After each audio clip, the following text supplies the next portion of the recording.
Shout out to Kop-Ish. Shout out to Kop-Ish, guys. Keep all the good work the up. two legends, Emil Heskey, Howard Gill. Can't get much better than that, guys. Yeah. You know what to do now. Like, comment, subscribe. I'm with legends, guys. Kop-Ish. Yes, people, welcome back to another Monday night show. It is Team Kop-Ish. You know what time it is, people. Make sure you smash that like button and subscribe if you haven't already. So another Monday.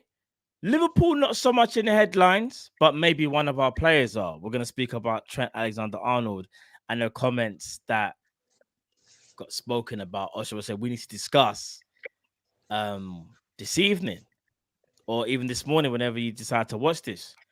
So without further ado, Drift, welcome to the party, bro. What's going on, bro? You know, I don't want to start with Trent actually. Not just yet, because like I feel like I know where this conversation is gonna go. I want to start at something a bit more positive, and that's Liverpool, as we know, 1-3-0, another clean sheet. Is there anything? Have you re-seen the game? But have you rewatched the game by any chance? No, I just watched highlights. I was gonna say because I rewatched the game, and I just wanted to like big up certain players that really stepped up, and I feel like we need to talk about them just a little bit more. And that's Luis Diaz and Darwin Nunez. Do you get what I'm saying? And I think, yeah, I'm starting the show, bro. They have been getting a lot of heat, especially Darwin.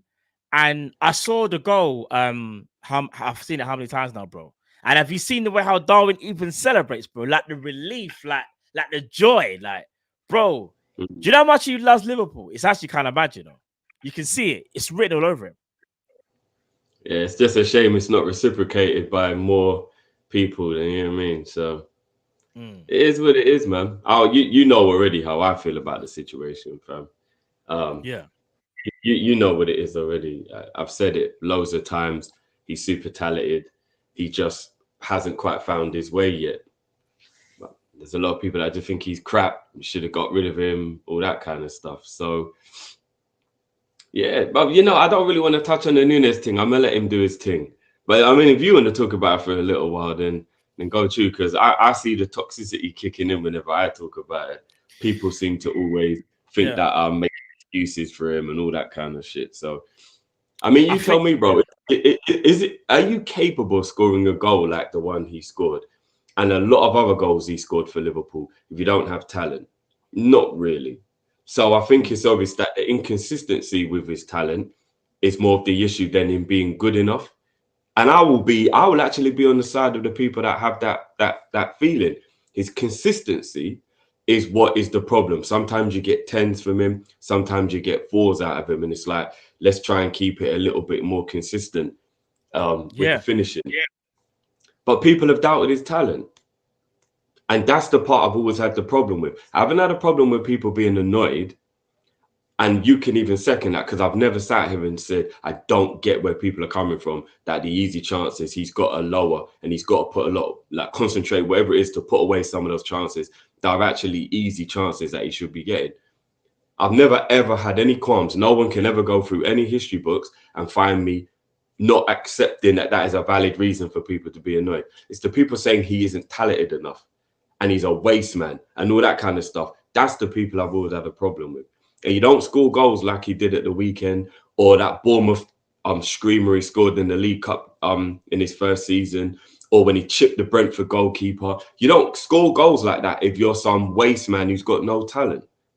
He's just got to figure out a way to be able to utilize his ability to make him consistent. That's what he's got to do.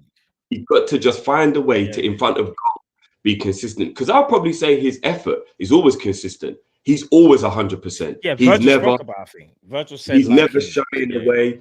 Nunez is the type of player, Matt, that will miss 3 chances and still go for the 4th.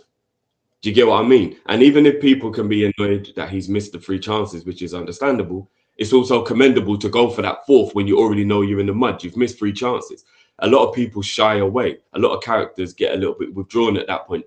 You see that they don't even want the ball anymore. They start hiding in the game. At least Nunez isn't like that. At least he can miss 3 chances and still be there, still calling for it, still trying to get into the box. So, in my opinion, it's just trying to find a way to get the best out of Nunez. And do you want to know what was crazy, bro, from that goal yesterday?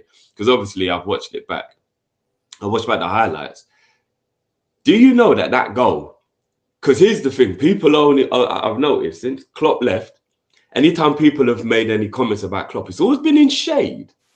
It's always been in shade, little undertone of shade. Like, for example, the easiest one to give you, the easiest example to give you. Hold on, Drift, I'm getting a bit of an echo, you know. Are you able to turn down your device just a little bit?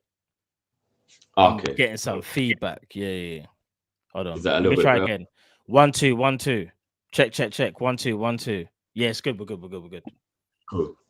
Yeah. So the easiest example I can give you of like when Klopp's mentioned it's been a little shady is in the second half against Nottingham Forest, when we started to be a bit like rushed with what we were doing and whatever. Everybody was just like, that's how we played under Klopp.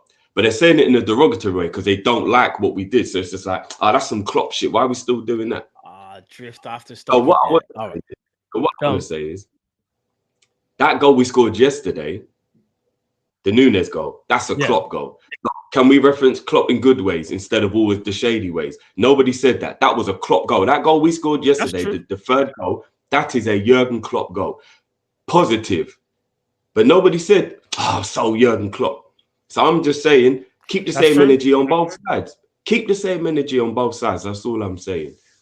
But yeah, obviously we'll get into it with all the other players who played well. But based on the whole Nunez thing, I mean, I don't know if you want me to touch on it. No, I don't even think I need to do the Diaz thing. What I was going to say to you is this. In regards to Darwin Nunez, firstly, Virgil van Dijk, I think, summed it up best. He said, consistency, this is regarding Darwin Nunez, consistency is the key. He shouldn't get carried away, but he won't. And now is the time for him to recover and focus on the next opportunity he gets. That's football. We will help him, and the coach will help him, club and fans as well. I think the only thing Darwin needs to do now, like you were saying, is just to be consistent. The problem, I think, with Darwin Nunez never been about his endeavor and his work rate. It's always been about the quality. 1 minute you want to dink the goalkeeper from inside the penalty area, and that's like a world-class finish. And the next minute you want to miss an open goal, so to speak. It's finding the balance. It's finding consistency. He's under a lot of pressure because he is obviously, Liverpool's highest ever transfer. I think, if I'm not mistaken. So there's a lot of pressure that goes with it. And we were at a point where we needed him to succeed straight away, and it hasn't happened. And it could be that he's just like, dare I say it, like a late bloomer kind of thing, innit? Where it takes him a bit of time, and then look what happens. And it's about, for me, it's about him being comfortable and him finding his feet. I think if he can do that, we might see more goals like that, and we'll see a consistent goal scorer. Because one thing I did notice, it's a bit unfair to say, like, I don't know, Jota hasn't been poor, but Jota's had a poor run of form recently. But we do definitely play a bit different when it comes to Darwin. I will say that. Like, I'll give an example. The goal that he scored, in my opinion, I don't think that happens with Jota, because Jota's not quick enough to break away like that and just create that separation. Jota could maybe do it over a couple of yards, but maybe the defender would have caught up with him. But Nunez able to carry that ball into the area and get off that shot. I don't know if Jota does that. I think the defender might catch him up, and I think it's a different way of playing.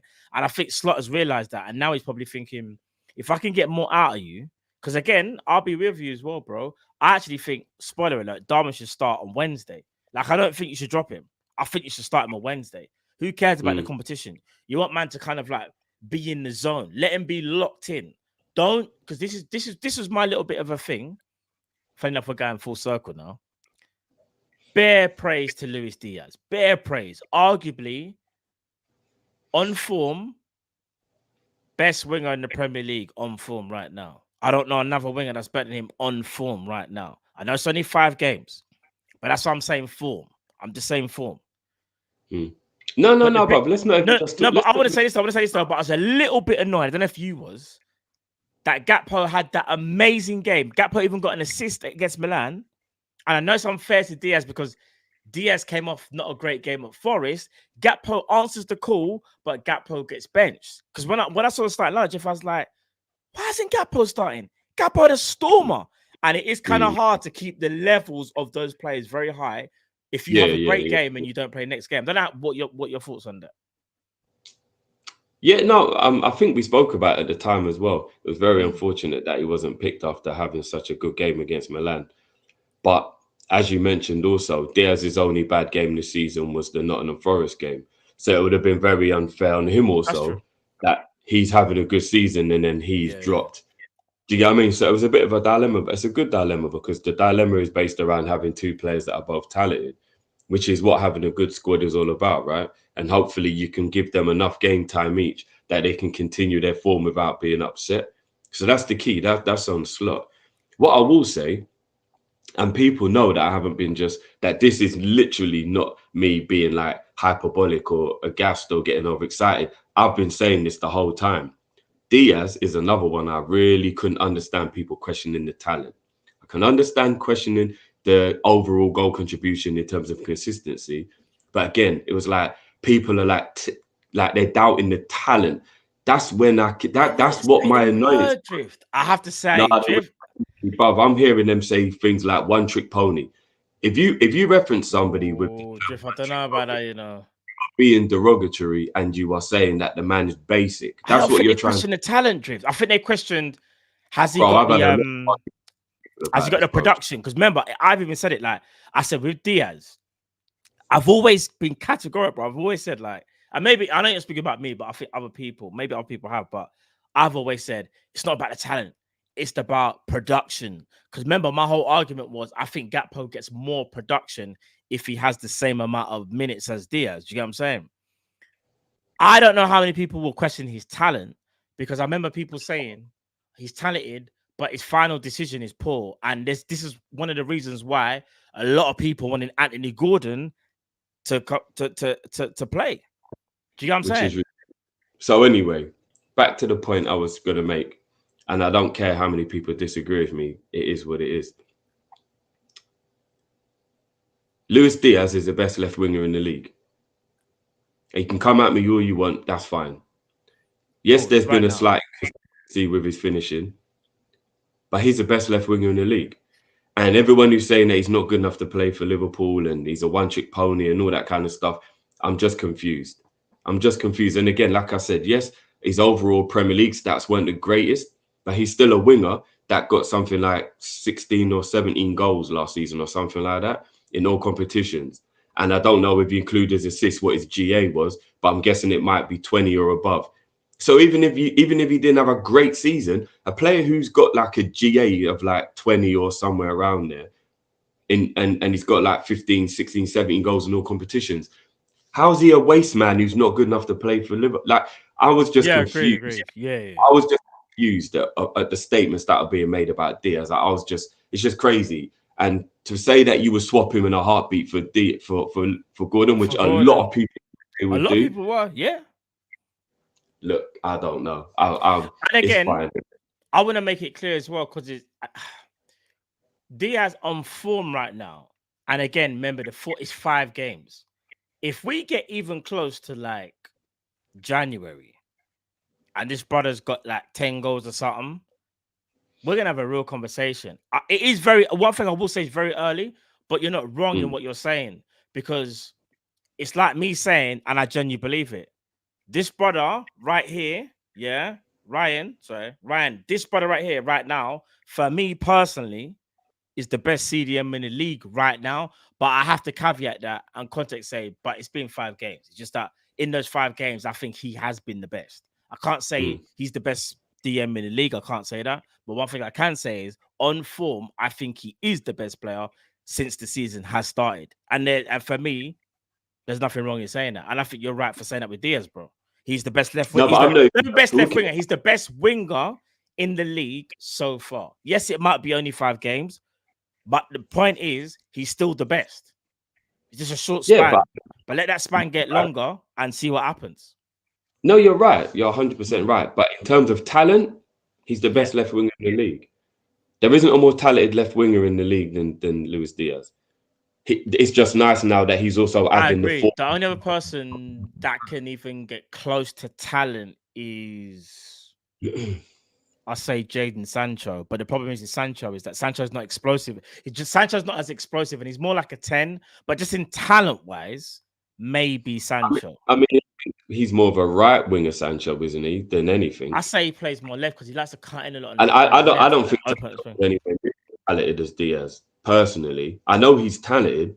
I don't think he's as talented as Diaz. I think the Sancho thing's was just a little bit overhyped how good he was when he was at Dortmund. No, Sancho talented, bro. But I just think, like, again, he hasn't done nothing crazy, by the way, at Chelsea. I don't think he's done anything crazy at Chelsea, by the way. I just think he's doing what he was kind of supposed to be doing, if that makes sense. I'm actually still expecting more as well, because if you're gonna tell me that's it, then what was the hype? But I think he's finding his feet in Chelsea. But Chelsea. But Sancho for me is the only pure talent. He can talk to Diaz. Whether he's better or not is a different argument. I still think Diaz explosiveness along with that talent, though, I think kind of separates himself from Sancho. Because one thing I've noticed about Sancho, which I didn't realize before, he's not as quick as what I thought he was. Or maybe in Bundesliga, he looked a bit quicker because maybe the defenders he was up against weren't as athletic. So it made him look a bit quicker, innit? Do you get what I'm saying? But he's still a talent, though, because if you put Sancho in a 10, I think he can do a lot of stuff. But other than that, bro, yeah. I mean, if you're talking talent, I would probably say Grealish is maybe the closest in terms of like talent. I think Grealish is more talented than Sancho. You think Grealish is more talented than Sancho? Yeah, 100%.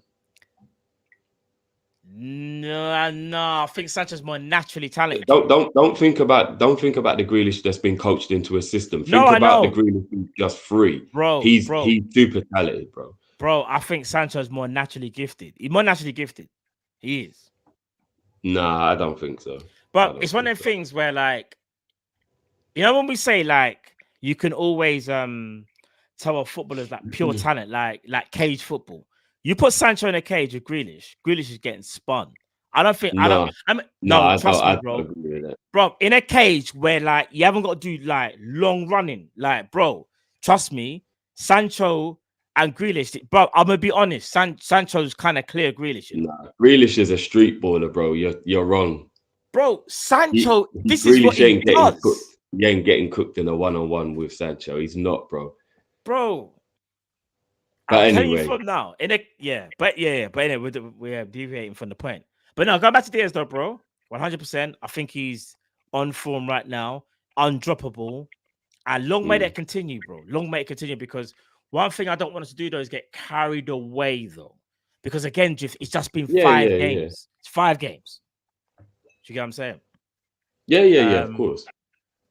Big at the chat each and every time. We read out a couple of supers and want to get onto the main topic of the Eden Drift. Cats on the Drift, you my guy. But when a brother misses that many chances, open goals and in competitions is hot. What? Open goals, his competition is Haaland.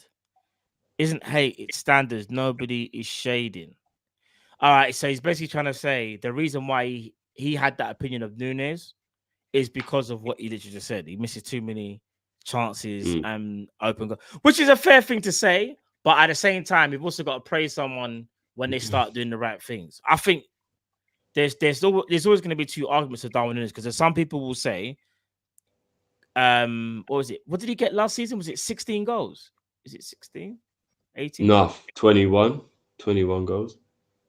Did he get 21 goals in all comps?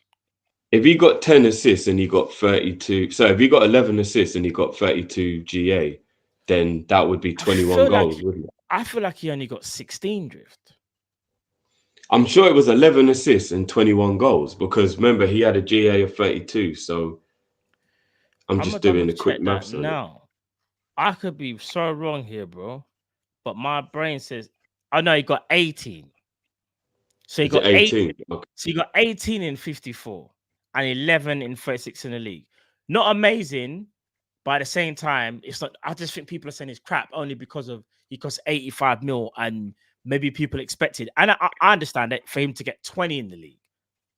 So it's almost like you add. It's so crazy, bro. You add 10 more goals to Nunez, and I think he gets spoken about in a different light, because that would mean he gets 28 overall in 54, and not only that, he gets 20 in 36. I think that's where people, I don't know, I'm guessing maybe that's where people stop talking about him like how they were. Do you know what I mean? Well, yeah. Big up NASA. It says, I just want to say thank you for your content, especially Drifty. Good vibes. Matt is okay too. Cheers, mate. We'll get the video when VVD signed Lovren no longer. I think he just means when he meant VVD signed, we had a Lovren and didn't have Lovren anymore. Yeah, now fair play, bro. Fair play. Yeah, I hear that. Yeah, big up yourself, bro, as well. Big up yourself. I was a bit unsure how to answer that because I know Drift is a massive Lovren fan. So no, I just started to jump to his defense, and I realized people went far too the other way because Lovren was a good defender. He just had brain farts, but people acted like he was some scrub. He had some really brilliant performances. No, he did. I just think he had what it is with Lovren. He was a good defender, but when he would have a mistake, it would normally lead to like a goal or something. And the problem is, you always remember that, and it overshadowed that he was a good defender. Because you're right, he was a good defender, bro. It's just that he made them mistakes and make you think, oh man, and it's like it was a bit of talking point, innit? Big up Rosa, she's 100% right. She goes, you must be thinking it's my burner account, Matt. 100%. I thought it was Rosa. I know how much Rosa dislikes me. Real talk. Hit the likes as well, people. Freedom saying we're not even on 100 yet. Come on, guys. Yeah, come on, man. It's real quick and easy, man. Trust me, it's free as well, people. You know what I mean? Just smash the like button. You know what I'm saying? But Drift, we're gonna get onto the main part of the show because our vice captain has been speaking. Now there's quotes floating about, and I'm trying to get the full quotes like from the article, and I've got the majority of it. So I'm going to read this to you. I have always said I want to captain the club. That is an aim of mine and a goal of mine. But whether that happens is out of my hands. He also says, look, I've been at the club for 20 years. I have signed 4 or 5 contract extensions, and none of those are being played out in public, and this one won't either. I want to be a Liverpool player this season, as a minimum, is what I will say. And when probed on what will prove persuasive in his decision-making, Trent's response was this. The most important thing is always trophies, if I'm honest. I want to win trophies. I am a player who is highly motivated by trophies and winning things and being elite. So that is probably the main factor of anything. And if you have a personality that is elite, who wants to win and will do anything to win, back post Goodison Park, then this is what drives me. We were close to the title last season and we got a cup. The quad was on for a while. I suppose the signs were there. This season, we are looking really good. It's still early days, but we need a lot of consistency and to beat a lot of teams over the course of the season. Then you have the other cups, the Champions League, and everything that comes around it. It will be difficult, but we are looking to win as many trophies as we can. Driver, don't stop at all. I want you to give me your opinion on what you think those. All right, so this is how I saw it. When I first saw the quotes and didn't like read through it because I saw the echo in it. I don't even know who even interviewed him. And here's all right. So let me start from the top. He said he doesn't want to be played out in public, but then he proceeds to speak about a lot of how he feels in public. That's the first thing that kind of baffles me. Because I'll be real.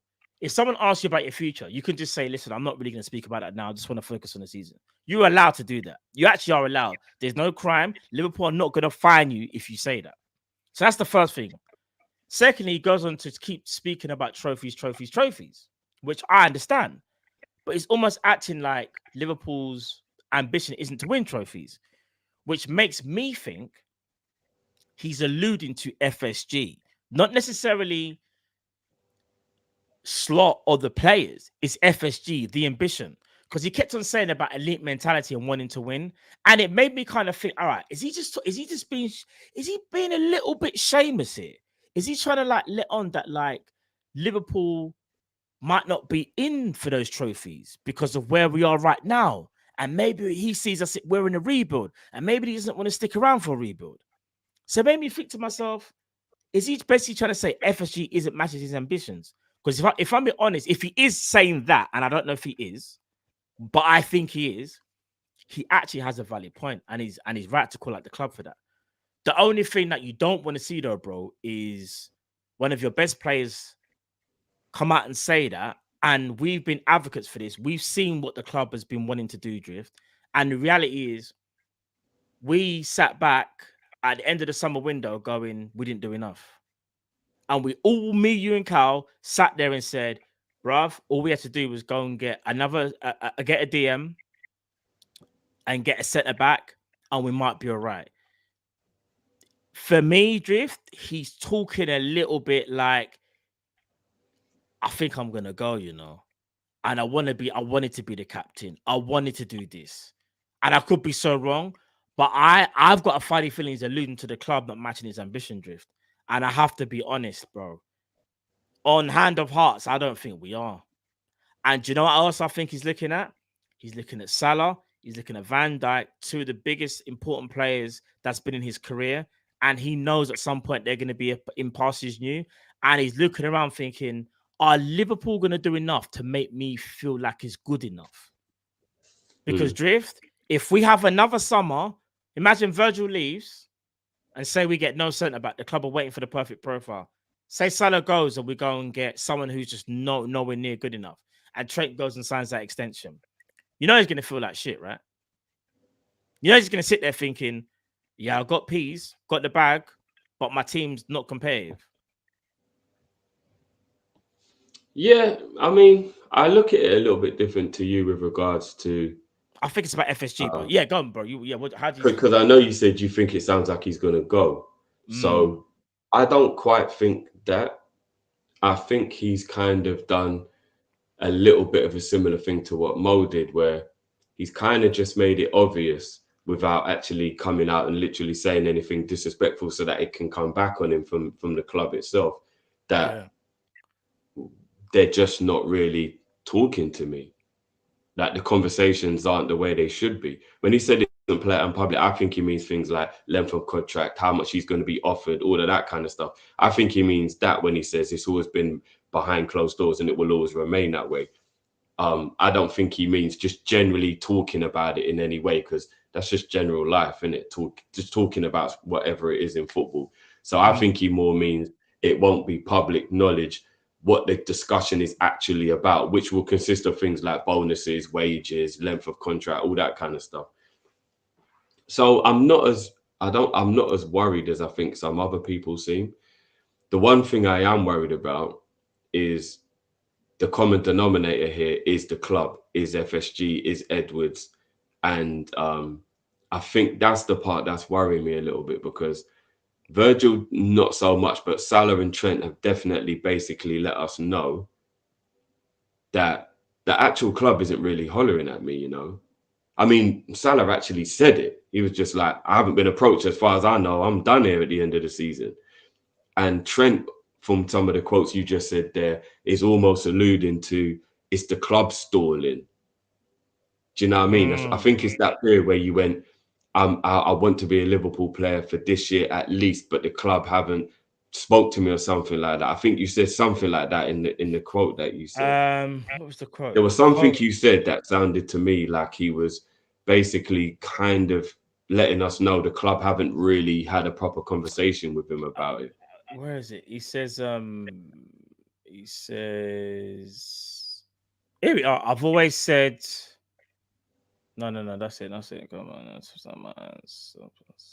that's it. I want to be a Liverpool player this season as a minimum, is what I will say. But there was something, yeah, you're right. There's something, another quote which says out of my hands. There's actually more, there's more quotes, you know? Yeah.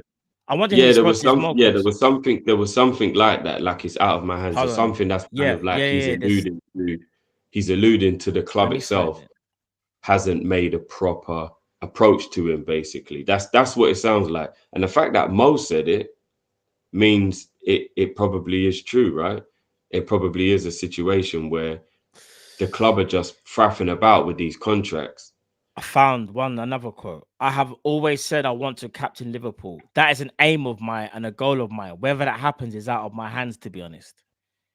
He's basically saying it's up to the club to sort this out. And again, bro, like, yeah, it makes you wonder how ambitious the club are, because you got Virgil up until even like as recent saying no conversation. Salah, when he kind of alluded at Old Trafford, he's like, probably my last season as things stand, because no one's spoken to me, so I don't know what's going on. And then you got Trent saying this.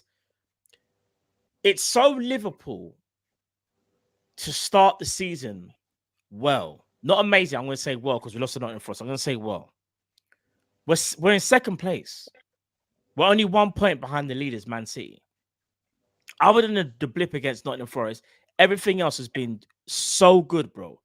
But it's so Liverpool to allow this to be, bro. Do you know what I can see happening? I hate to even say it, and I know someone said in the comments, Matt's been a bit of a Debbie Down. I'm not trying to be a Debbie Down. I'm trying to just give you my thoughts and how I perceive things at the moment. Yeah,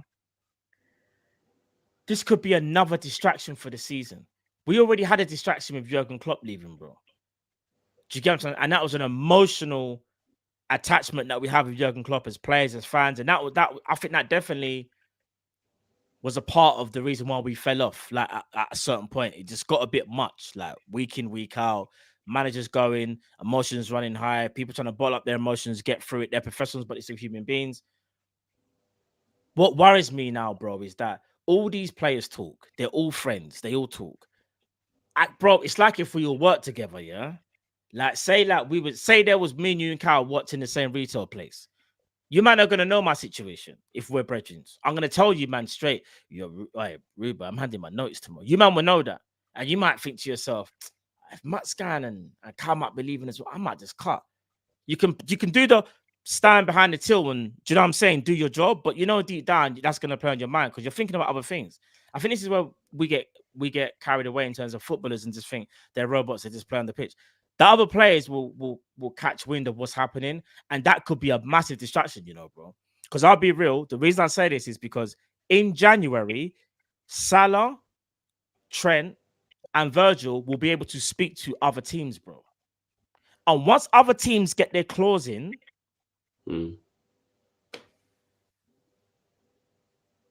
No, I totally understand what you mean. What do we do? Say that, bro. I totally understand. I'm not trying to be Debbie Downer, but what we do? No, I hear what you're saying. I'm just hoping that the people who are in charge at Liverpool aren't incompetent enough to know this doesn't make sense and get it sorted out real quick. I have to just keep the faith, bro, that these people aren't incompetent enough for that to be the situation. I have to believe they have a plan, and I have to believe there's a strategy that they think and hopefully will work around whatever it is that we're doing. And I just have to keep the faith because I don't want to start losing it and getting angry and shouting and cussing and all that stuff. I don't want to do any of that shit no more. And I just want the club to move correctly. And this contract situation with these guys will probably be either the straw that broke the camel's back for me, or it will be the medicine to give me a little bit more belief in them. If all three contracts get signed, I must admit my belief in the ownership will go up a little bit because I'll start to see that at least we're getting things done that we need to get done. So yeah, we'll see in it. I mean, this is the thing about football as well. If you take into consideration Salah's last 2 or 3 games, if you spoke to the owners, they'd turn around and say, "Is this what happens to 32-year-olds? They have these ups and their downs. We can't really have a player who's got all these downs." And now it's almost like a slight justification for them thinking, let's hold off on this contract. Let's see what he's like at 32. Bro, they're taking it. Do you get what I'm saying? Like that's the weird thing about football, right? You're right. And they would be wrong. They'd be wrong to think that because it's just a little bad patch in a player who's been our best player in the last decade.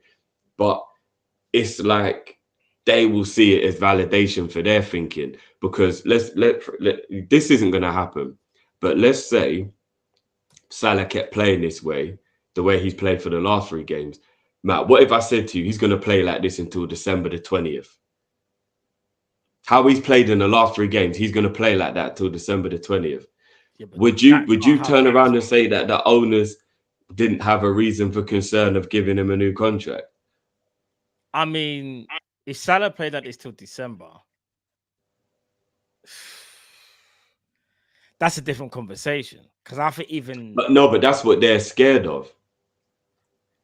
They're scared of things like at his age, if this happens regularly and he's on big money, is it worth it? That's what they're worried about, right? I hear what you're saying. I don't think it's realistic though. I could be so wrong and Salah just falls off a cliff, but I don't think it's realistic enough to the point that he can do this for that long. I don't see it. No, neither do I. But they're trying to justify everything by it being a business move. Remember? All right. Funny you say that, yeah.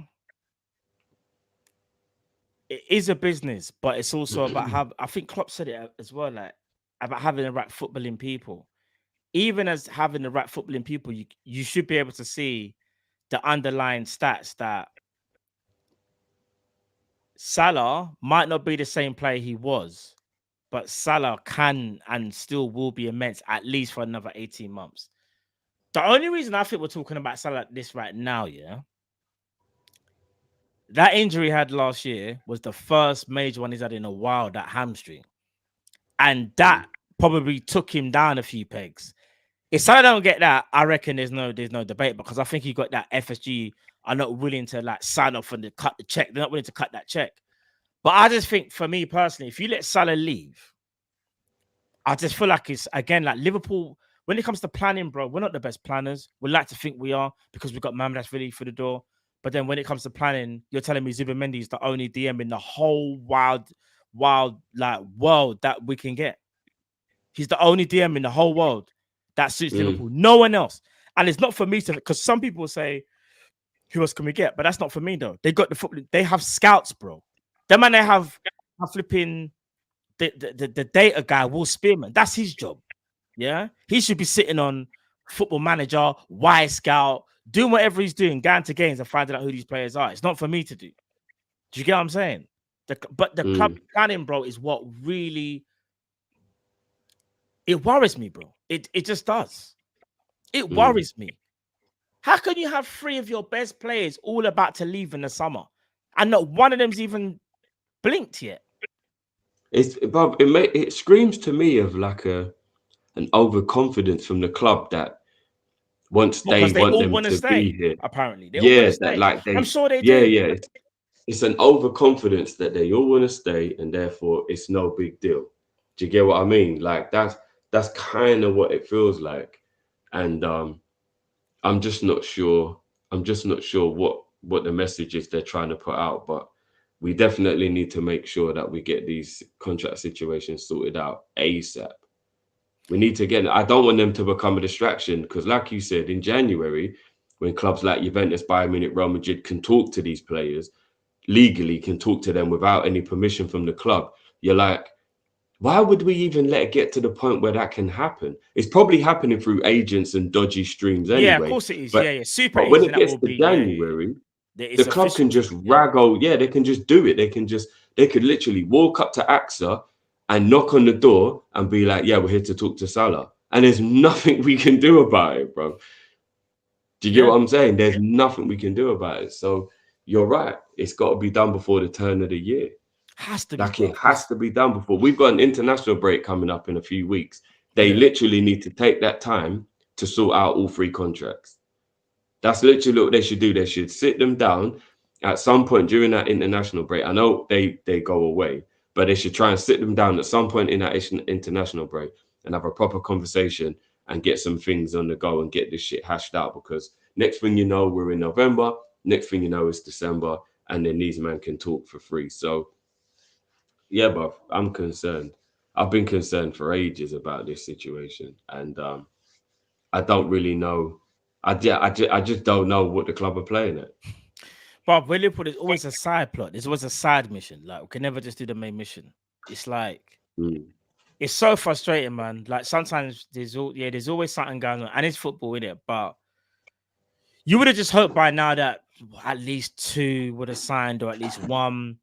where you kind of made us think like, all right, cool, the club is moving in the right direction because one of the main players is going to stay, and that might mean the others might follow suit because they can see if that person is staying, then maybe there's more can happen. But I just worry, man. Like I said, I feel like it's taken away. Not taken away, but our start of the season, like I said, has been very, very good. But we really shouldn't be here speaking about this now. We should be speaking about other things. Like, do you get what I'm saying? But instead, we won 4 out of 5 in the league, won our first Champions League game. Do you get what I'm saying? Won 5 out of 6. But yet we're still speaking about the vice captain at 25 years of age and whether he, is gonna stay or not on those quotes. I don't know, chat. I don't know, man. Let me read out this. Diaz suits this system. Tempo allows him to express. Yeah, agreed. I think a few people were saying that about Diaz in terms of how he would suit the system, this new system that we're playing on the slot. I think Diaz being tasked with more one-on-ones as well, and maybe we're creating space for him as well, especially when Szoboszlai actually follows instructions and actually does things right.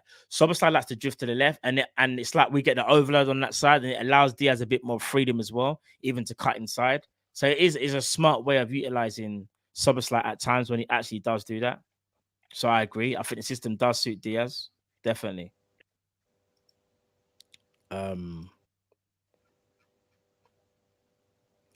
Matt, have you seen what Trent said about Slot? Oh, I think I have. What did he say? Hold on. I'm going to tell you what he said. We kind of talked about targets and aims, and I said to him that I would like to be the defender that no one wants to come up against in Europe. That's interesting, because he did answer the call against Rafael. We agreed that he would be harsh on me. If any time an attacker gets by me and gets past me, he will call it out in meetings and individual meetings and say this cannot happen. Raw. Okay. We go through every game together and he highlights where he wants me to improve. Even the Milan game, which we won 3-1. We had about 20 clips going through what I could have done better and the good parts as well. It's really refreshing to have a manager who will help and guide and teach me how to be a better player. I am someone who wants to learn, someone who wants to be the best, and someone who strives to be the best ever. I tell you, the only part I don't like about those comments, bro, is the bit when he said that if he makes a mistake by a player getting past him, that Slot will call it out in the meeting. I think that's a little bit unnecessary to, like, every time he makes a mistake to be like the example in the training ground. Like, that's a bit much still. I think that should be a personal thing. Like, you do, because it's almost like what's it call it? It's like on a personal. It's embarrassing him to make I'm do it in front surprised. of everyone. Like, weird. I don't think it needs to be that. What did he say? But when you couple put a lot people together, are saying, can you bring up the Paul Joyce article about Trent's comments as well? Because someone sent it to me, because I haven't got Joyce's article. Someone send it to me, please, on my Twitter, and I'll get the quotes from that. The people actually think that it's not embarrassing that every time you make a mistake in a team meeting, he brings it up in front of everyone and calls you out for it and shows it, and it's like, look, you messed up. I'm not gonna lie, that's a little embarrassing. But then again, because he's the vice captain, he's basically saying, I don't mind criticism. And I guess, do you know what it could be though as well, bro? It's kind of not taking heat, but he's basically saying, if I can take criticism and I'm the vice captain, like, and let's be real, captains and vice captains don't ever want to take blame. They only want to get praise. Let's be real. They want to get the praise because they're the guy, right? But what he's basically saying is, an example, Kwanzaa done nothing really wrong. So if he says to Kwanzaa, listen, you didn't really do nothing bad, but there's things you can improve, it's all right for him to say that in the meeting. Because if he's going to say to Trent, Matoma just went past you and your body shape was all wrong. Like, what was you doing? You just let him go byline kind of thing. That's calm. If he's kind of alluding to that, I don't think there's an issue. Because he's basically saying we all need to be accountable. And if I'm going to be accountable, you guys need to be accountable as well. I think maybe that's the message you're trying to send. Yeah. I've seen a couple people are saying, no, it's more along the lines of Trent has asked him to do it. to like keep his standards up. If that's the case, then that's cool. I just don't want it to be slot, like, you know, like a threat kind of thing. Like, yeah, every time we mess up, you know, I'm going to bring up in front of people, because then I would think that's trying to embarrass him. But if they've just come to an agreement, then that's fine. I don't mind it. If Trent is all for it and Trent's like, yeah, we made an agreement, then that shows that Trent's going to make more effort to defend, and he's going to try and improve his defending. So that's fine. I don't mind that. It's just if it's like I've told you I'm going to do this, if you mess up kind of thing, then I'd be a bit like, yeah, it's a bit unfair. Yeah. No, agreed. Right, I think that was. Well, have I got this? Have I got the article from Paul Joyce? I don't think so. No one said it to me yet, so I guess people will move on from Trent. If anyone couldn't said it to me, though, let me know. Do you know what I'm going to speak about? A little bit, not left field, but obviously, I'm sure everyone saw the game yesterday. Arsenal, Man City versus Arsenal. And I guess, that draw affected us, because obviously, like, Arsenal didn't leapfrog us in the league. Man City didn't really pull away. Obviously, it's just 1 point. But it's mainly about the aftermath from one player in particular, and it's about Rodri. I saw a lot of comments about Rodri. So as things stand currently, there's a lot of reports saying City fear the worst, and that it's an ACL, and Rodri will be out for this season. I've seen some Arsenal fans say this is what you get, rare to say, and I'm like, raw. But anyway, I don't want to get into that, because that's a different story. It's not all. No, bro. I'm gonna be honest with you. I've seen it. Have you seen it? All the rivalries in the world, bro, are all fair and game in terms of banter and all that kind of stuff. But if you laugh at someone who gets an injury, especially if it's a very serious injury, that's scummy behavior. Of course it is. That is scummy behavior. And you know that I'm standing on business. I'm not trying to shade Arsenal here. I've always been like that my whole life. I will laugh at the banter from things or whatever. If a player tears his ACL and he's going to miss a whole year of football, I would never mock the fact that he's got injured. That's fucked up. So I can understand there's like a rivalry. The only way I would probably say it's a little bit understandable is if, say, a player went in for a tackle and he tried to hurt the other player and then he hurt himself doing the tackle, then you'd be a bit like, that's what you get, because the player actually was trying to be spiteful and it just backfired. But if a player just gets injured and there was just a rivalry going on, like, you know, little war words and all that stuff, and now you're like, that's what you get because he's got an injury, I don't agree with that. And the other thing I would say is, if they're going to try and use the excuse of what they're saying towards him because he faked an injury in the first 5 minutes, and they're like, that's what you get, you shouldn't be faking injury, then you better cross your I's, you better cross your T's and dot your I's, and you better hold tight, Arsenal fans, because nobody in the last 24 months has faked more injuries than Arsenal players. Bro, if you watch an Arsenal match, about 20 players on about 18 different occasions pretend and fake injury, roll around, waste time, all that shit, bro. They are scummy the way they play football now. I don't know if you've noticed it. I do a lot of Arsenal games. They are scummy, bro. They are doing the shithousery on a whole nother level. So if they want to point fingers at Rodri faking injury, they better hold tight, because their players fake injury more than anyone else in the league. Agreed. So even Gary Neville said it. He was like, it rhymes with housery. And I was like, raw. That's the first time I've ever seen Gary Neville even come close to saying shit housery. Yeah. That's how bad it was. And don't get me wrong, I understand the context of the game. Arsenal were hanging on for dear life. They could get a famous win with 10 men. I understand it.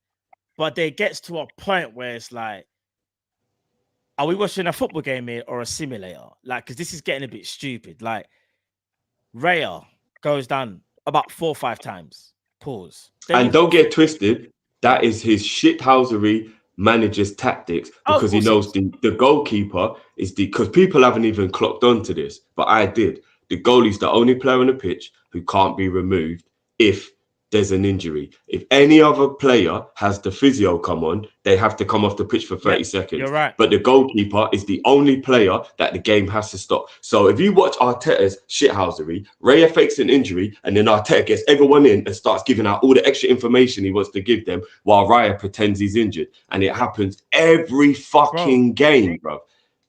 So don't you dare say that Rodri deserves this because he faked an injury, went down easy. Arsenal do that more than anybody else. If you look at Havertz, If you look at Saka, if you look at Raya, bro, they've got some of the biggest fakers I've ever seen in my life. Jesus is actually Tom Daly in a football kit. The man dives everywhere, bro. Everywhere. All Jesus does is dive. I promise you, bro. Go and watch an Arsenal game. All he does is dive, bro. Yeah, Every single game. So Arsenal are proper doing the hypocrisy by like, these people are doing this and these people are doing that. I can understand being frustrated your player got sent off yesterday because you couldn't win the game and you was in an advantageous position when the player was sent off. But both offences are arguably yellows. So technically, he deserved an overall yellow regardless if the ball was kicked away. The way he flew into Bernardo Silva was almost a yellow card in itself. It was a proper little dirty in the back shoulder barge, yeah? And then the fact he booted the ball away afterwards, it's a double combo. If he'd only done one, maybe the ref would have blinded, but he did both. Because Doku, I think, done the but you know what? thing, they want to compare it to when Doku toe poked the ball about 5 to 10 yards back. Yeah. Who an Arsenal player, by the way. He didn't kick it out of play. Or he kicked it to an Arsenal player. And they want to make a comparison with that, saying, Oliver's on their side. Now, don't get me wrong. Oliver's got ties with the whole Dubai and all that stuff. We've seen it. It does look mad dodgy. I get it. But I watched that game yesterday and Oliver was not being biased towards Man City. In fact, there's 30 seconds supposed to be added on for every substitution. And if my calculations are correct, there were 6 substitutions in the game in total. Yeah. So 6 substitutions means that there should be 3 minutes of time added on literally just for that. Bro, that means there was only 4 minutes of time added on for all the time wasting and the injuries and all that. There should have been 12 minutes added on to that game yesterday, bro. I promise you. Not 7, about 12. No, so when Arsenal were doing this whole, he was biased. What, just because he sent Trossard off? No. He was pretty much splitting down the middle of giving people things that they shouldn't have been getting all game. Because of what happened with Rice. Yeah, of course they're going to play victim, bro, because they've got this weird, and apologies, I don't even mean to go on Arsenal like this, but it's just what it is. Arsenal have got this weird mentality where they're like the middle child who didn't really get the praise the way the firstborn did and the youngest does. So they're like annoyed and like they're all just wanting validation all the time. We're the best. Tell me I'm the best. We're the best. Like Arsenal fans, bro, apparently now Ray is better than Alisson, man. Have you heard this? Apparently Ray is on Alisson's level or he's better than Alisson. Do you know, I've noticed though, you're right. It's always we're the best, we're the best. Agree with me. Tell me we're the best. They're just always searching for validation. They need that validation. I don't get it. Bad, you know. Bro, that's why I feel like need validation. I don't get it, bro. That's why I feel like when they were trying to do like trying to be a bit feisty in the game and I felt like they wanted Man City to recognize them. Because Man City don't really recognize them like that. I think Man City thought, they done all right, but we've had tougher battles than you. And they have. And when I say that, Bernardo Silva spoke about it. He says, literally, I think when asked the difference between Arsenal and Liverpool, he goes, the difference, I don't know. Maybe that Liverpool have already won the Premier League and Arsenal haven't. That Liverpool have won the Champions League and Arsenal haven't. Liverpool always faced us face to face to try and win games. So from this perspective, the games against Arsenal haven't been like the ones we've had before and have against Liverpool. So yes, maybe in a different rivalry. And to be fair to him, people can say you could spin it because we never won in the Etihad, if I'm not mistaken. In Klopp's era, we didn't win there in the Premier League. I don't think we ever won there. So he could say that. He could say it's like taking shots at both clubs. What, no. We've beaten Man City at the in the Champions League, not in the Prem. Klopp won at Man City in his second or third attempt, bro. Pet point there, fam. That was 20. You're just talking about It's under Guardiola's in Guardiola's era, we never beat them at the Etihad in the league. I remember because every game I went in there thinking we're gonna do something, and we just never did. But anyway, did you know what though? On that though, just quickly, fuck Bernardo Silva. Bernardo I can't Silva. stand him. But he's trying to use Liverpool in his justification for bullying or being shady towards Arsenal. They were crap yesterday. They were crap. Let's be real. And again, this should be turning to not even just that, bro. He's rude. He's disrespectful. He's always been disrespectful to Liverpool. And now he wants to like little bro us by like That's what I'm saying. patting us on the head How you and can giving look us at it. using us as an example of, do you know what I'm saying? Fuck Bernardo Yeah. Silva, man. I can't stand him.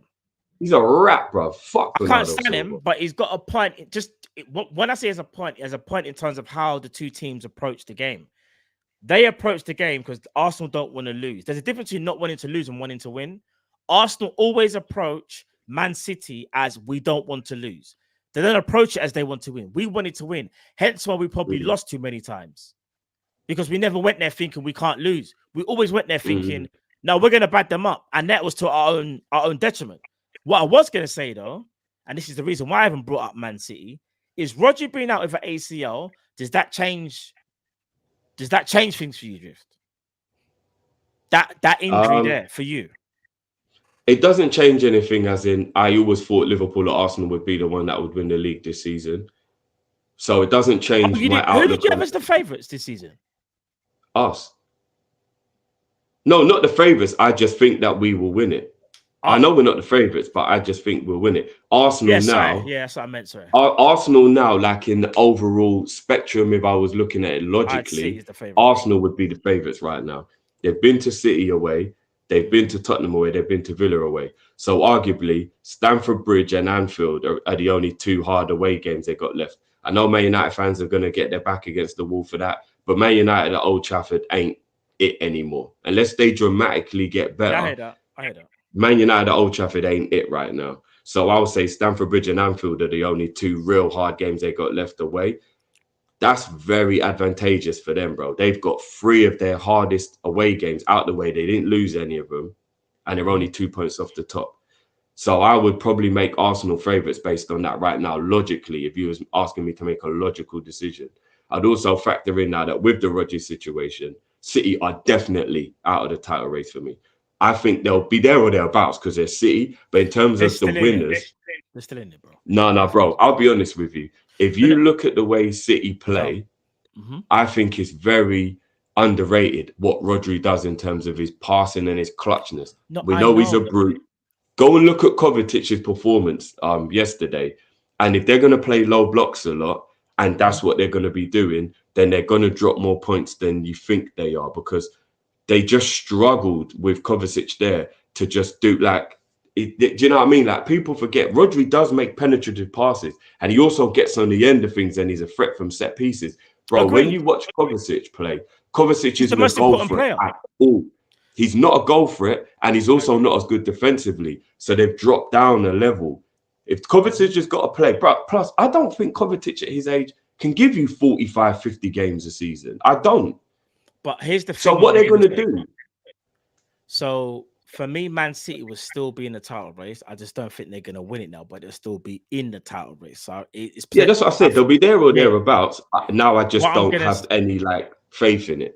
What I'm going to say is this, though. I understand they had a bad game yesterday, and I also feel like they played the wrong players as well, because Kyle Walker for Rico Lewis, I didn't understand it, because Rico Lewis has had an amazing start to the season. I think Rico Lewis will be using the pivot alongside Kovacic, alongside Gundogan as well. And I think what Man City will do is they will use the free. They will start off with a 4, and when the game starts, this is what they've been doing recently. They when before Rodri was in the lineup, Rico Lewis was going into the 2 with Kovacic, and they had like a 3-2-4-1. Basically, it's like the reverse of the 4-3-2-1. And what I think they will do to compensate is they will do that, but obviously without Rodri, it's not the same. In regards to Arsenal and Liverpool, I think it does open a door even more so for us more than it does them. I feel like there's no pressure on us, and there never has been. The pressure for us was always, again, like I just mentioned, going to the Etihad Rat-a-tat. I will feel a lot more confident knowing that there's no Rodri at the Etihad when we go and face them. Even at Anfield as well. Because for me, I've been saying for the last 2 years, I think he's their best player. He's their most important player. Kevin De Bruyne used to be that player, but for me, Rodri overtook Kevin De Bruyne in terms of importance when I think they won the treble and Kevin De Bruyne wasn't really involved. I think it might have been that season, or I might have got seasons mixed up. But there was a season where KDB wasn't really doing nothing because of his injury, and Rodri stepped up, and I said he's the most important player. Man City, they can go, they can with Rodri, they can't win a championship. They can win games, but I don't think they can win a championship. With KDB, for me, they proved they can win championships without him. They can win it without him. So as great as he is, this doesn't affect his legacy. It's just that father time catches out of all of us. Kevin De Bruyne, for me, has hit that father time where unfortunately he's not going to be in and about all the time. That rotation, for me, people, is just not the same. I think Rodri's their most important player. Like he just is. The way this guy bridges the midfield to the defense and then to the attack, he's the glue for their team. Without Rodri, like I said, they can win games, but I don't think they can win titles. And that's as great as our City are. So, but yeah, I'm not writing them off, Billy. I'm not writing them off.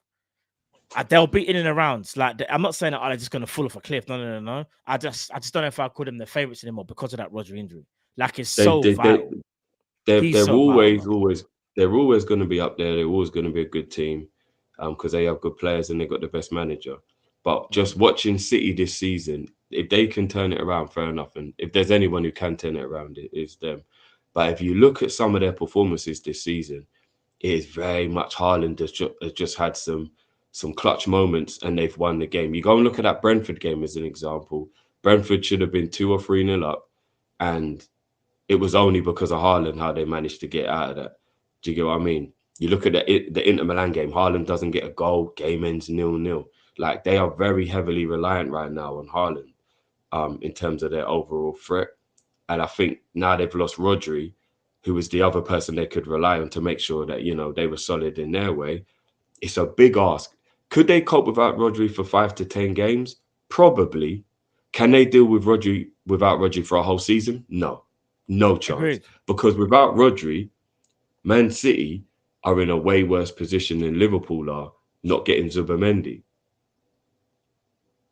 So, you know, when we started the season and everyone was but you wouldn't have said that we can't do well without it. But that's because of the resurgence of Gravenberch. But you're right, 100%. No, but that's what I mean. Even in hindsight, whichever way you want to look at it, Liverpool not signing a DM, but our current situation of the midfielders that we have, City are in a worse position than us now. They've lost Rodri. But I wouldn't have said that what I'm trying to say is, if Gravenberch wasn't the guy who he has been this season, which has been like Gravenberch on another level. If say it was the Gravenberch of last season, I would have said to you at the start of the season, bro, we're in a worse situation. But because Gravenberch has done a mad thing, we're calm now. Do you know what I'm saying? We're calm because Gravenberch is doing the mad thing. That's what I kind of look at it as. Yeah, no, but that's what I'm talking about. I'm talking about right now. Yeah. No, and do you know what? Horrible this has happened to him. Yeah. And I never wish injuries on anyone. But it's allowed it to be an example of what I was saying to people when people were telling me that I was crazy for saying Liverpool live in the title race and Liverpool can win the league. And they were like, oh, but we ain't got a DM like Rice and we haven't got a DM like Rodri. No, we can't win it because without a player like that. And I always said to everyone, but because that's the only player both those two teams had, if one of them got a long-term injury, what would that team do? And now, lo and behold, horrible to him being this example, Rodri's got a long-term injury, so now we're going to have to see what Man City can do. This is the example I was talking about. Everyone bigging up Rice and Rodri, I was saying, but their squads don't have the backup to cover those players being injured. So even though I agree that we should have done better, one injury can happen at any time to your good player, and then what do you do? So now City are in that position because I'm telling you, Nunez, Kovacic, any of the players that they can bring in, they're not going to even remotely come close to being able to replace Rodri. So Man City are in a problem right now. They are 100% in a problem right now. But this problem is so bad, I would actually suggest that City are going to have to actually buy Rodri's replacement. And then when Rodri comes back, he just gets himself back in the team. But they're going to have to actually buy Rodri's replacement. Wait. That was where I was going next. That's where I was going next. So there's been a bit of speculation. Nothing creditable as far yet. But there seems to be a bit of noise that some people think they'll go for Zubimendi in January, you know. Can you see them doing it? I can and I can't. I can because they're the team who has the ambition to always go for the jugular when it comes to doing what it needs to be done to get back on top. Most of the time. But right now, And I think what happened in the summer could be a big part of this. And people keep on downplaying all this stuff all they want. But in reality, at some point, something always does come home to roost if there is some form of rule that you're breaking. So when everyone kept going, PSR, FFP, it's all crap. City are going to get away with all of it, whatever. Do you really think that Man City, who don't have any chains on them at all, would have gone for a summer and all they did is bring in a player they signed halfway through the last season and just re-sign an old player and bring him back for free? Do you think that that's what City would have done if they had the money and they weren't worried about other stuff going on? Hell to the no. Hell to the no. They would have gone and done more business. So they might not be in a position where they can buy Zubimendi right now. Furthermore, Zubimendi might be looking at the court case in January and going, well, you man might get relegated, yeah? No, but this is on the basis and you're telling me to come and risk my career. No, but I'm saying this is on the basis of, say, like nothing happens to them, which again, money's powerful. Liverpool couldn't even convince this man to leave the mountains to play for Jurgen Klopp. They couldn't convince him to leave the mountains to come and play for big Liverpool. But you think Man City's going to be able to convince him when they're staring at the Championship? No, I'm not saying it's going to happen, but you just got to look at a different scenario. The manager is Spanish. But who knows how long Guardiola's going to be there? Because if they get in trouble, Guardiola ain't managing in the Championship away at Notts County, bruv. Agreed. Remember, so therefore, no, Drift. Zubimendi's not just going to rush into it, is he? Drift, whether we like it or not, yeah. Man City normally win trophies every single year. They have more pulling power than us, bro. Let's keep it a buck.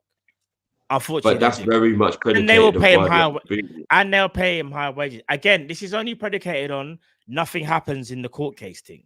Obviously, if things happen, then they can't do nothing. Obviously, that. Matt, can I tell you something that I believe is what the situation will be after Guardiola leaves?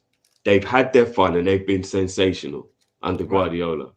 But when Guardiola leaves, Man City won't win more than 2 titles in the following decade. I guarantee you, as I sit here right now.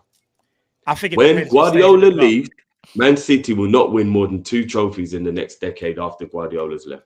2 more. That's the most Premier Leagues they'll win after Guardiola leaves. But is this in terms of the court case thing, or is this based on just when he leaves? Because let's say they stay in the Prem.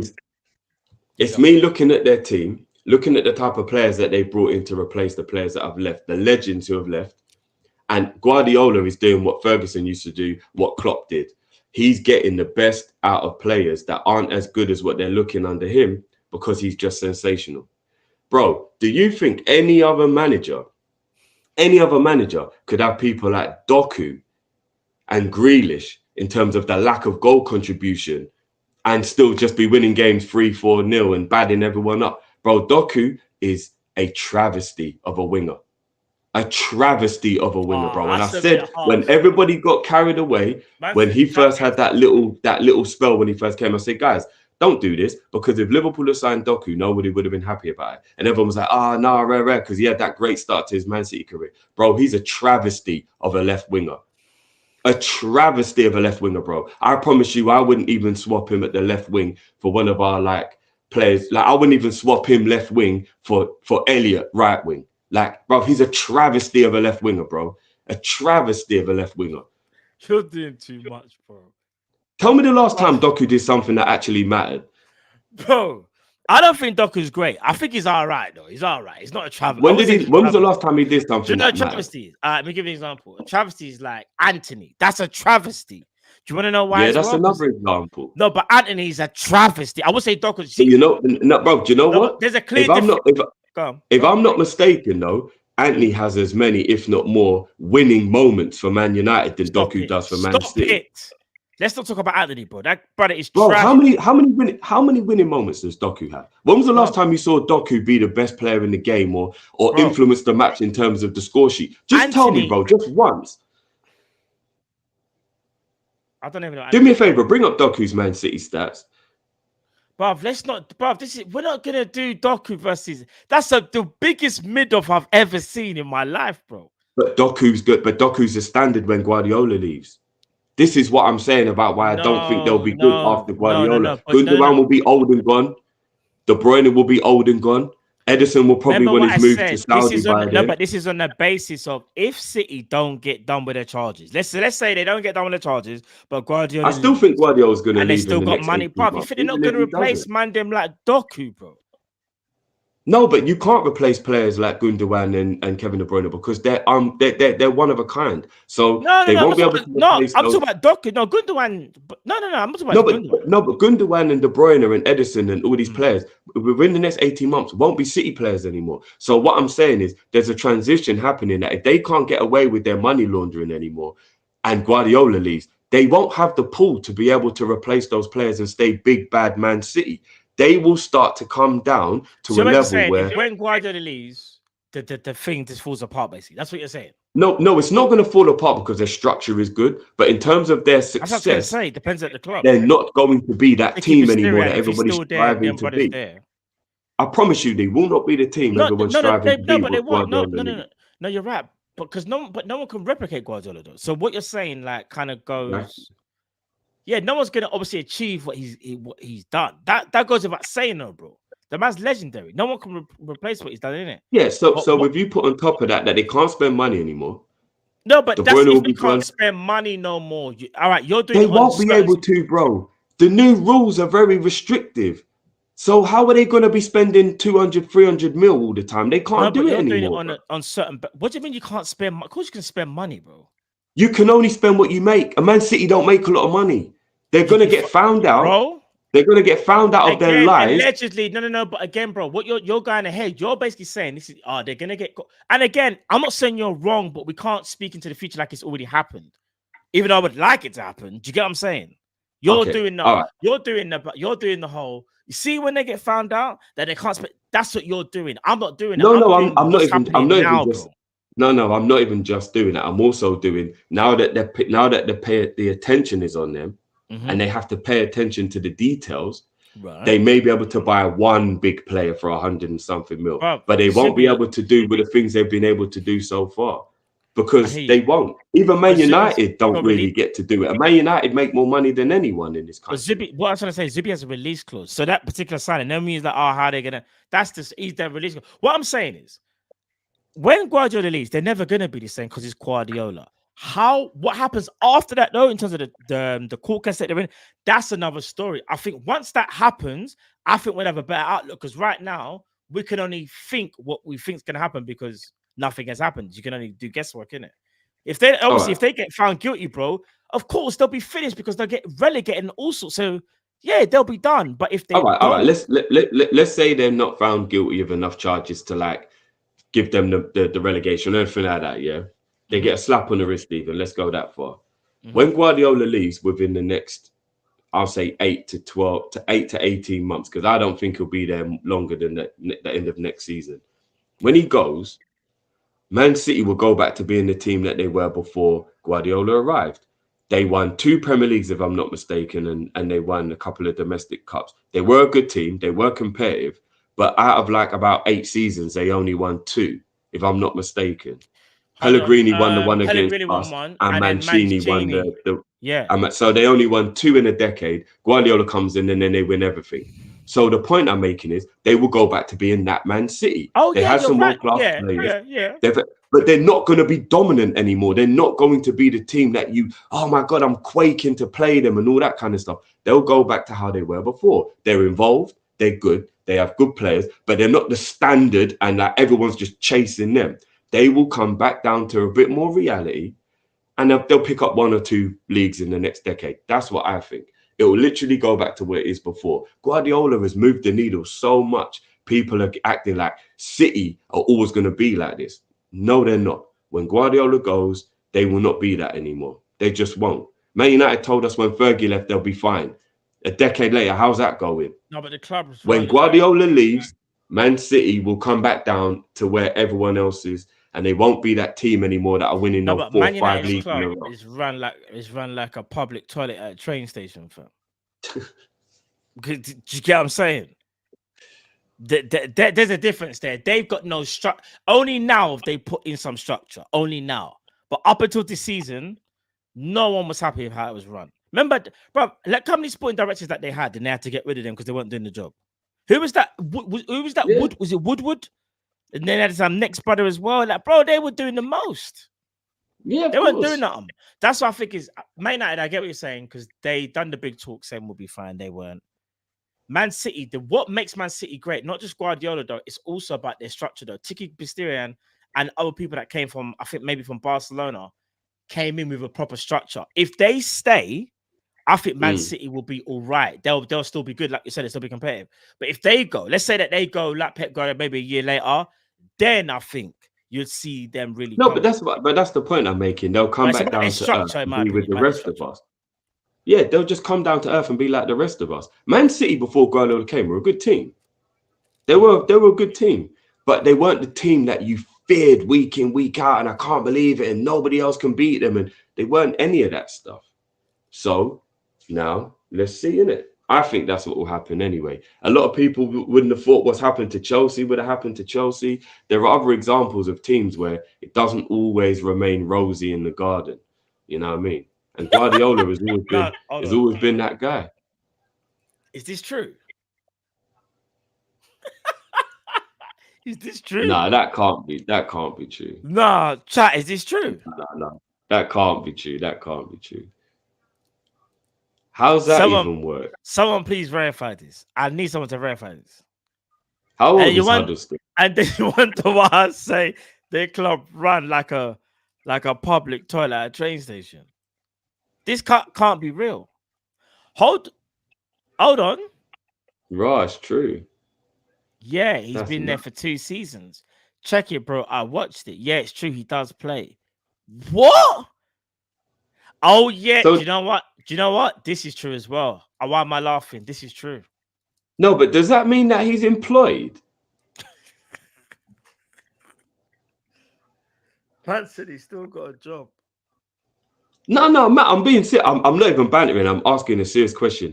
If all you do is play for the under-23s, which means fuck all, do you get paid to do that? Or is it just like, we'll just let you be around?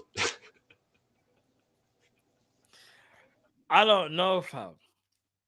Oh, my days. No, but this one, when Jay Spearing came back, I thought it was supposed to be one of our coaches. I don't understand how Jay Spearing is playing for under-23s. I'm actually confused. Raw, $5,000 a week. Hold on. Who's on $5,000 a week and who's on $1,600 a week?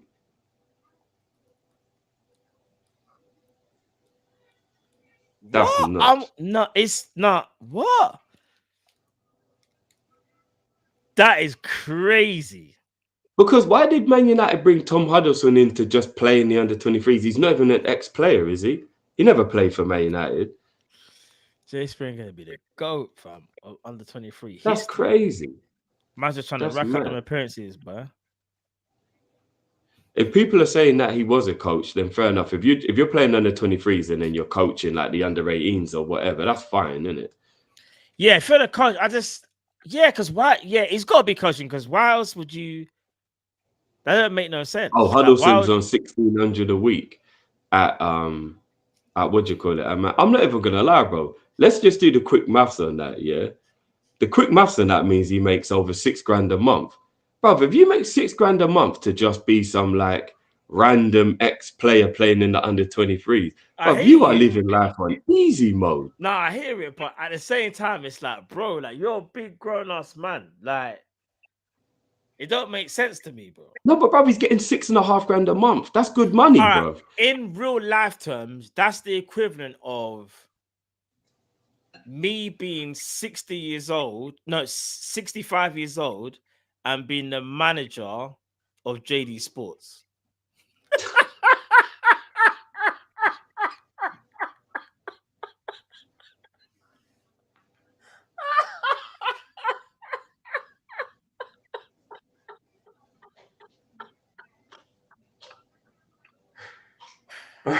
Bro, you know the ones, man, have to just make it real life terms. That's real life, not footballing. I'm not gonna lie, bro. You just threw a little shade at quite a few people still. No, bro. I've worked for a lot of 60+ managers in my retail days, bro. You just took a lot of shots, bro. No, the reason why I say JD is because I'm trying to think about a shot that's seen as because if I said like next or something, it's a bit different. I'm using. No, I think JD is a more high profile shot than Next.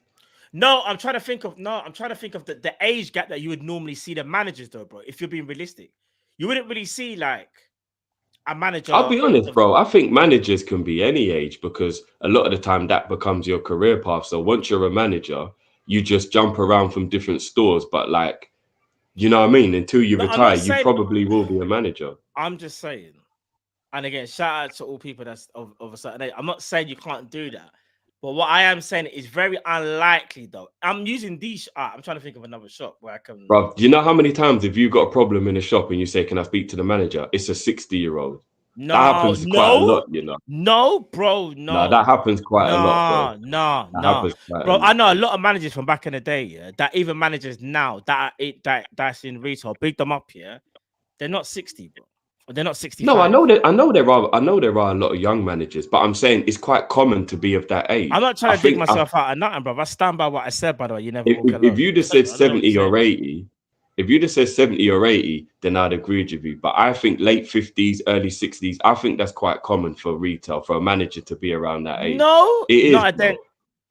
No, but I said JD Sports. I didn't say if I said Sainsbury's, that's different. I worked for someone in JD Sports that was about mid to late 50s. You're missing the point, though, bro.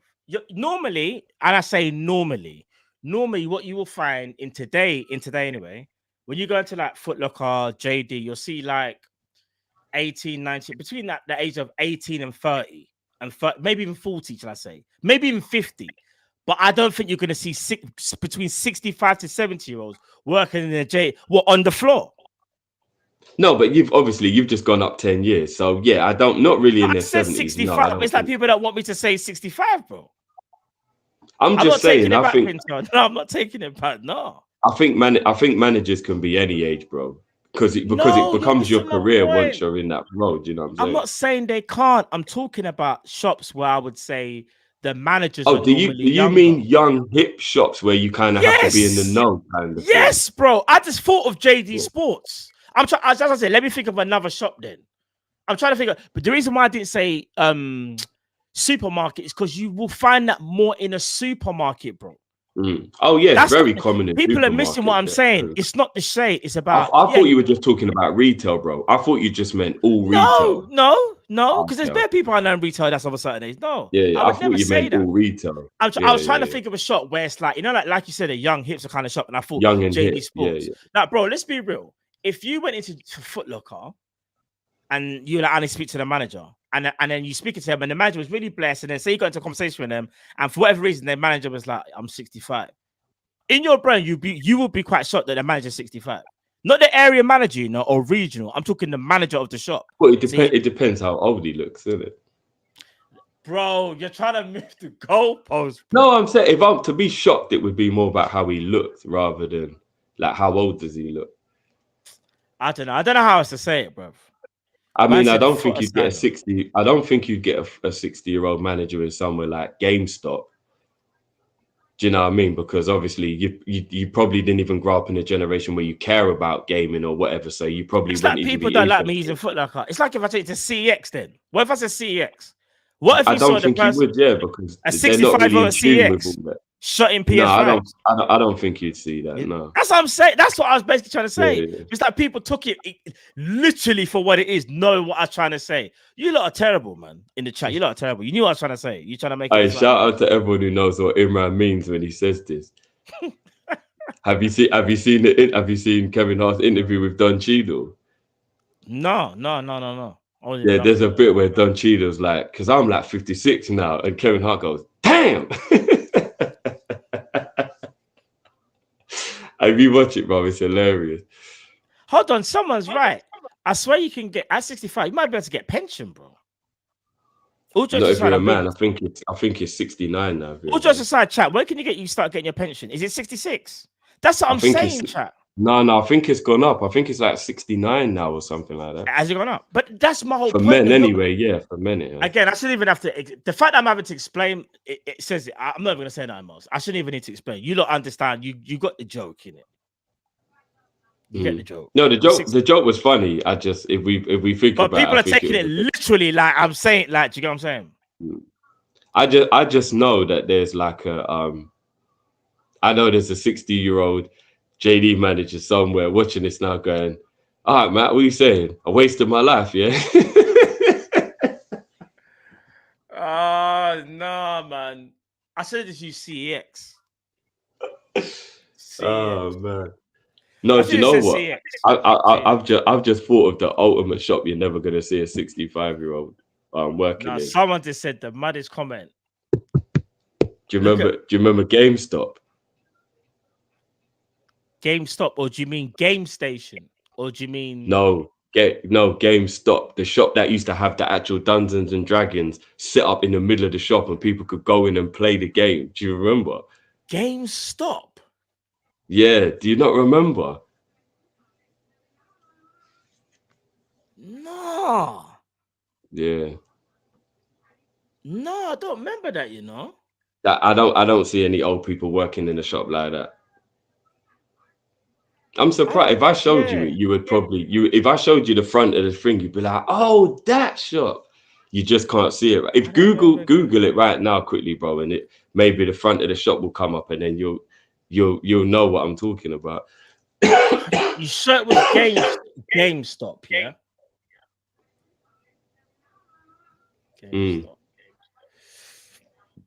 GameStop UK.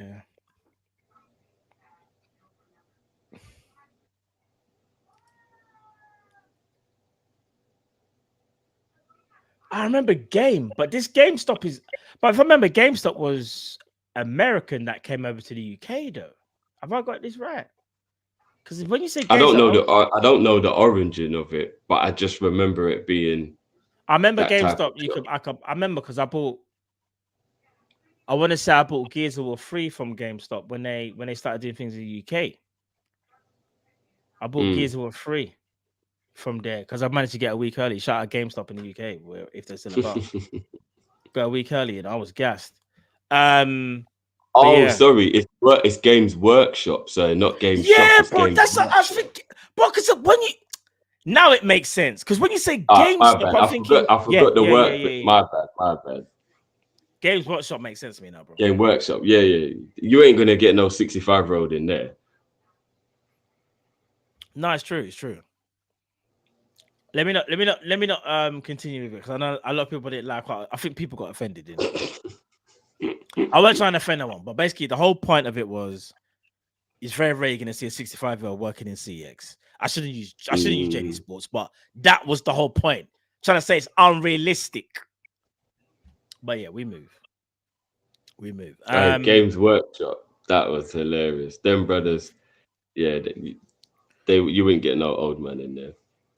What's this? Do you see what Alex just did? Alex just said apparently the price of baby oil's gone up 25%. No, stop it. No. But no, we're not even gonna no. We're not even gonna talk about them type of mad thing there. It's mad. Big at yourself, never walk alone, bro. Come on. You know, sorry about the people. Listen. That's crazy. Big up. Is it Waheed? Waheed? I'm sorry if I butchered your name, bro. I'm not. Is it Waheed? Bakshi. Big at yourself, bro. Apology if I butchered your name. I do apologize. Yes, Kopish. I think my bro Chris has WhatsApped you. I want to invite you guys to the West Ham game on Wednesday night. Hospitality, my treat. Holler at me, please. Hey, big up yourself, bro. I was talking to Grizz about that today. Ironically, that might be why Waheed has actually messaged us. But bro, we'll talk offline. Big up yourself, man. We'll talk offline. No, big up for that, bro. Big up, yeah. Definitely. We'll be in contact, bro. We'll be in contact still. Big up yourself, bro. You know what? In fact, hit us on the Kop-Ish account so we know what your thing is, so we can actually like talk in it. Hit us up, bro. Yeah, definitely, bro.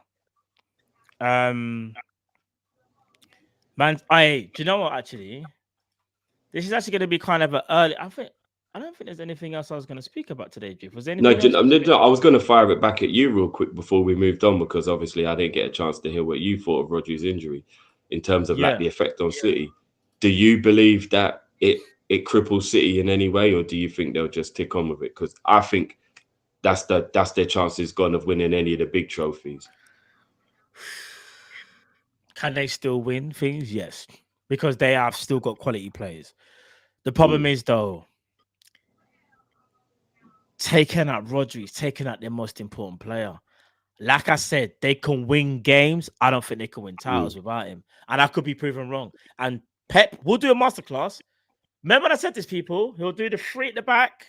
They'll start as a 4. I think we're going to see more Rico Lewis, potentially. I think he'll try and negate his way through, but I just don't think it'll be enough. And it now means, in my opinion, Liverpool and Arsenal, I hate to say, and obviously, again, like injuries is horrible to any player. So I actually hope Rodri gets a speedy recovery because I just don't want to see that to any professional. And the way how I see football is I always want to try and like beat teams at their best. Like I don't like beating teams in a weird way, like when they've got players missing stuff, because you've always got that if he was playing an X, Y, and Z, whereas you want it to be like everybody's at their best, go at it toe to toe. But I'm gonna be honest, Jiff, as things stand right now, this Rodri injury has shifted the balance and has put Liverpool and Arsenal in more of a driver's seat. I think it propels Arsenal personally and moves us along with them. I think I could be wrong here, but Rodri, it might mean Man City 2nd or 3rd. Oh, I think it makes them guaranteed 3rd at the moment in the league now. I don't. It's hard to because they still got Haaland. Do you know what I'm saying? But this is what the problem is, Matt. If you're talking about random individual injuries, John Stones can play DM as well. Yeah, it can be different. That's one of the things I was going to say. So they've got a dilemma now. What they do, they either replace Rodri as a midfielder, or they buy a centre back and they push Stones into midfield. That's the 2 options they have. But what I think people are forgetting about what's happened now is if a player's out for 3-4 weeks or something like that, then I don't think it derails the season as much because there's less of a chance of anything else happening in and around that period. But when you're out for the season, we saw firsthand what that meant to us. So when Virgil got that injury, that meant he was out for the season, only about 5 or 6 weeks into the season, whenever it was. And then we knew who's going to be gone for the rest of the season. What it now meant, bro, is you might be able to cope for a certain amount of time. But if you get another injury, then what do you do? And that's the problem because that player's never coming back. Do you get what I mean? So what do you do if you get another one? So God forbid anything happened to Haaland and Haaland was like out for 2 months, bad hamstring or something like that. Now they've got a sustained period of time without 2 key players, not just one. Because this is what happened when Gomez and Matip got injured after Virgil got injured. It was like key players are all going, and now what do? We're in a problem. So Rodri being out for the season creates that issue. What if Kevin can't get himself fit properly and consistently in the season? What if they got an injury to another one of their key players like Rodri? Like Haaland. Like then that starts to become the issue, and that's why I think they'll be out of the title race because they've not only have they got to learn to deal without Rodri, they've also got to wrap everyone in cotton wool and not get any more injuries to any more key players. Yeah, that's otherwise. True. Do you get what I'm saying? They're in massive problems. Like right now, Arsenal know Odegaard's coming back, and it'll probably be in maybe like 4, 5, 6 weeks. So they're like, we just got to cope. If that Odegaard injury had been the whole season, they'd be fucked. Do you get what I'm saying? Because there's no way they're coping all season without Odegaard. But I think the difference between Arsenal and City have more options. They can play John Stones, they can play Gundogan, they can play Kovacic, they can play Rico. Do they really though? No, they can, bro. They got more options in terms of, and listen, they have more options, but you can't replace that quality that Rodri has. But they have options. Arsenal have no options, bro. Have you not noticed the difference with Arsenal with Odegaard and without Odegaard? It's like they don't know how to play football because he's the creative hub. He's everything. He is the brain of their attack. He's their everything. What's happened? Do you get what I'm saying? Without Odegaard, they don't fuck. What's happened to Arsenal is they've lost Odegaard after they've made the decision to sell Smith Rowe. And the funny thing is, Smith Rowe was the only one in the squad that can play slightly similar to Odegaard. So now they've sold Smith Rowe and Odegaard's got injured. You know what? Smith Rowe might be sitting there right now thinking, fuck's sake, man. I could have had the chance right now to be playing if I was still there. So yeah, I think you're right on that. But I don't think Man City's replacements are adequate. You know what? Even Vieira for real could have played there for real, and they sold him as well. He wouldn't But I really do don't nothing, think but yeah, he wouldn't really. 33, nearly 34-year-old Gundogan, Kovacic, and Matthias Nunez is not replacements for Rodri. They're Don't not. underestimate Rico Lewis, you know, and John Stones. But Don't they've been playing Rico at right back, bro. No, but Rico's been going. He's been inverting to centre mid, bro. And I still don't believe Rico Lewis can do what Rodri does. So I still don't think it's adequate. No. He can't. But in terms of just for how the system works, when they had Rodri, if they wanted to, they could just have one DM and everyone else can do what the hell what they want. But without Rodri, they've been going to. Remember, they started the season by doing the free at the back thing. Rico Lewis starts off at right back and inverts into centre mid, a bit like what Trent does. And that's how they've been able to, like, obviously, like, override teams and with possession and things like that, because without Rodri, they got to find other ways. And they can do that. You know, Pep is a madman anyway. You know, he will not rest until he finds a solution. It just might not be the best solution. Do you get what I'm saying? Like, yeah, well, ahead, big up yourself, bro. We'll check that out, man. Big up. Do you know what I mean? Yeah, I just believe that this injury cripples them. I think this injury cripples them. I think, do you know what it is? They're still the reigning champions. It's going to take, for me, I don't think it just rules them out instantly. Like I said, but if I was a betting man, I wouldn't put them as the favourites like how I had at the start of the season, because I think Rodri's so important and their best player. Right. I had doubts about him, and now my doubts have increased. I still think, again, they can still win it, but they're going to need like a miracle, so to speak, because I just know without him, they're not the same team. What's this? Funny enough, big up TK. He actually says, no Rodri, lost 4 out of 13 without him. And then with him, then he lost 1 in 52. Which shows that they are massively weakened without him. It's just a 100%. 100%. And he's clutch. It's not even just about how well he does defensively and controlling the midfield. He's clutch. He comes up with big goals in big moments. So they've lost a lot losing Rodri. They've lost a lot. And if I'm being honest with you, bro, I don't know if you've been paying attention to Kevin De Bruyne. I know class is permanent, so he's always going to have moments, but his legs are shot. He does not look like the same player at all. Bro. No, I can't do it no more, bro. He can't. He's not a 90-minute Kevin De Bruyne. Without Rodri and De Bruyne being at their best, like even Bernardo Silva's starting to show his age a little bit. Like I'm just thinking, who's going to carry the team? Don't think City are done just because of Rodri. You know? No, they're not done. But Foden. Don't forget about Foden. Remember Foden? You see that? Came off the bench. That level, yeah. This is what's happened. They've equalized. We've equalized now with them losing Rodri and De Bruyne being a bit older, because where it used to be a thing like you can't drop any points if you're trying to face City in the league. That's not the case anymore with their situation now. I think there is room for a few mess ups and to still win the league, because their level has come down a bit. Do you get what I mean? They're not on this level now where it's like, right, if you don't get 95 points, you can't win the league. I think you can win the league on 88 points, on 89, on 90. I think you can win the league around there now. Do you get what I mean? I don't think you need 95, 96, 97 points anymore. Not the level City's come down to. Yeah. So there's a bit of an equalizer there. I'm just trying to see if I think the official line though is Rodri is pretty much going to be out for the season.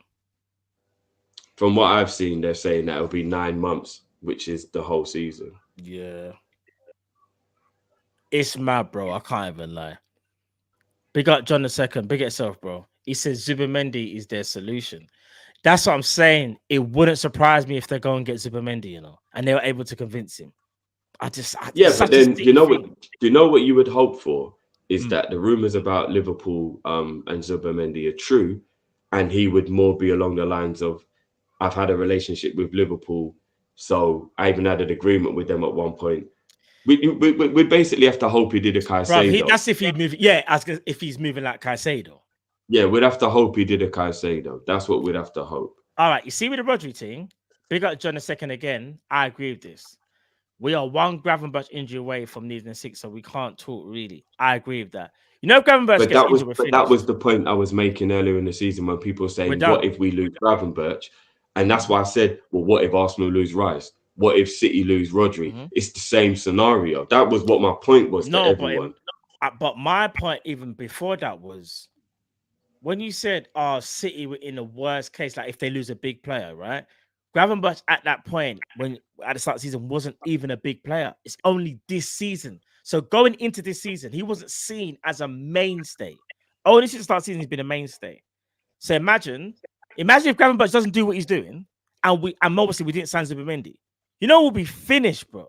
We're so no. We wouldn't be finished. That's disingenuous. Endo and McAllister. No, when I say finished, what I'm saying is we wouldn't have to. We wouldn't be as good, but we wouldn't be finished. No. All right, finish is a bit overstated, but bro, we would not be close to where we are now. We are here because Gravenberch has turned up, you know. I can agree to that, but I don't think we'll be. And all right, so been the player of the season so far alongside Luis Diaz. Okay, so here's the part where Slot and then man, they have to get some praise then, and we have to keep the same energy. Like Gravenberch, we ain't doing nothing.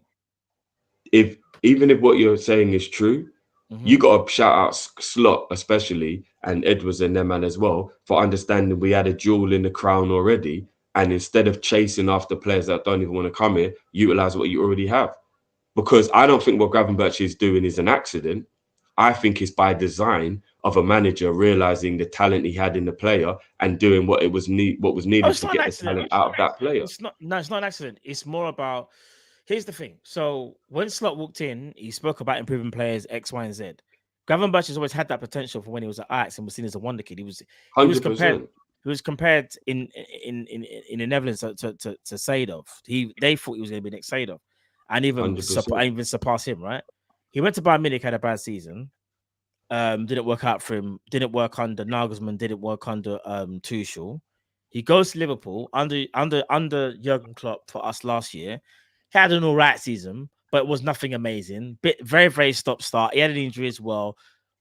You can see talent there, but some people weren't convinced. They weren't convinced on what he was going to do. And a lot of people were saying Curtis Jones is ahead of him, X, Y, and Z, right? This season, like I said, Slot gave him some purpose and like, he basically just said to him, listen, we ain't getting a 6. I see what you can do already. So, rude boy, just make the position yours, and it's calm, and he's done that. Do you know? I don't even necessarily think that that's fair.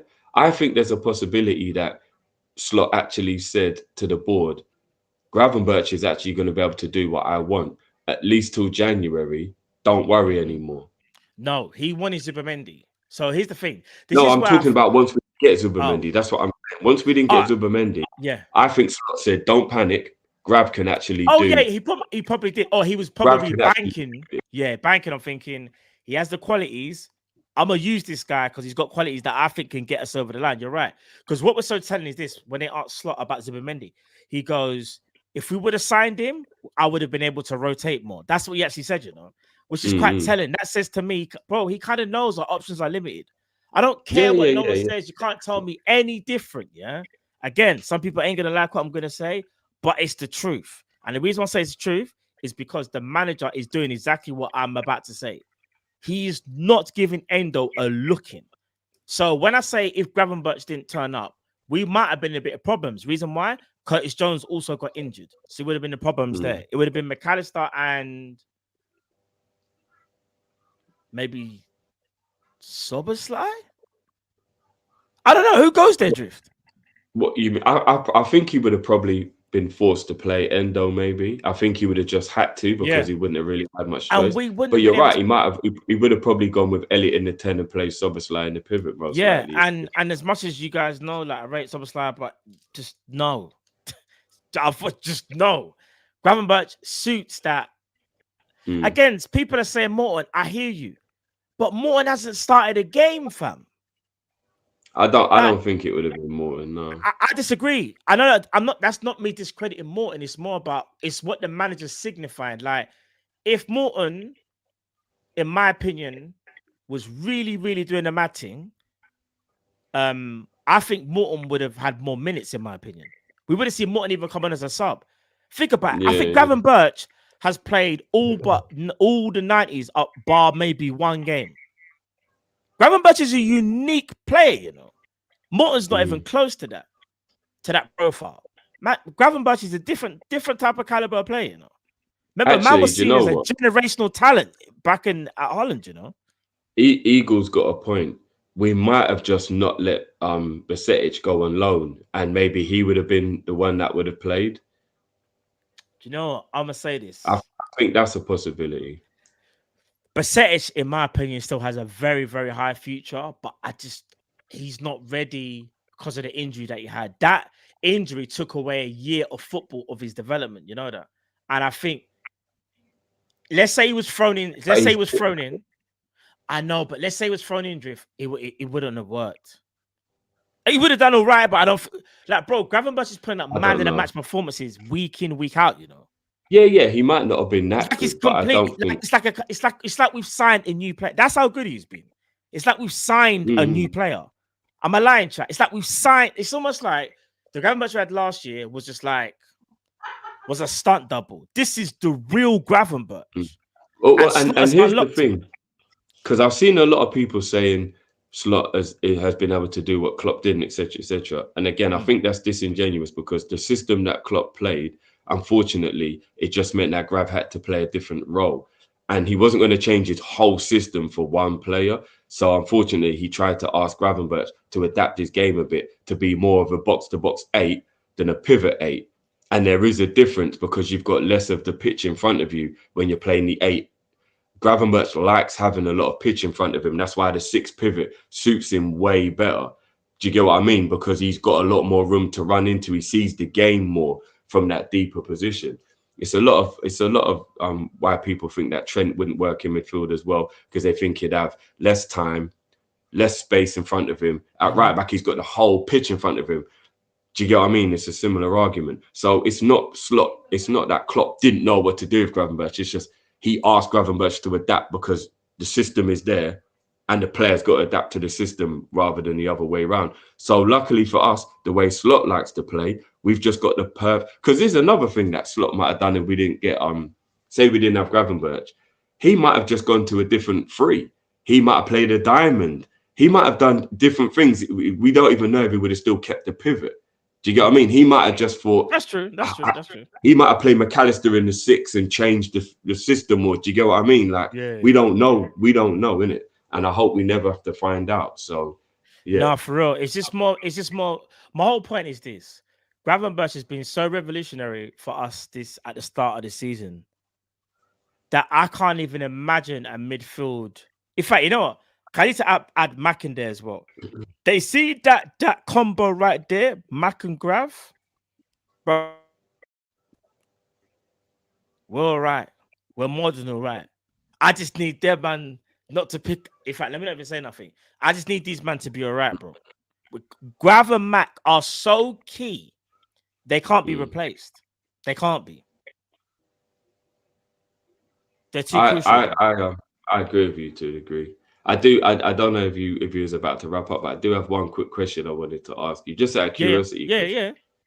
I've been doing a little more investigating, especially after you've been talking a lot about someone called John.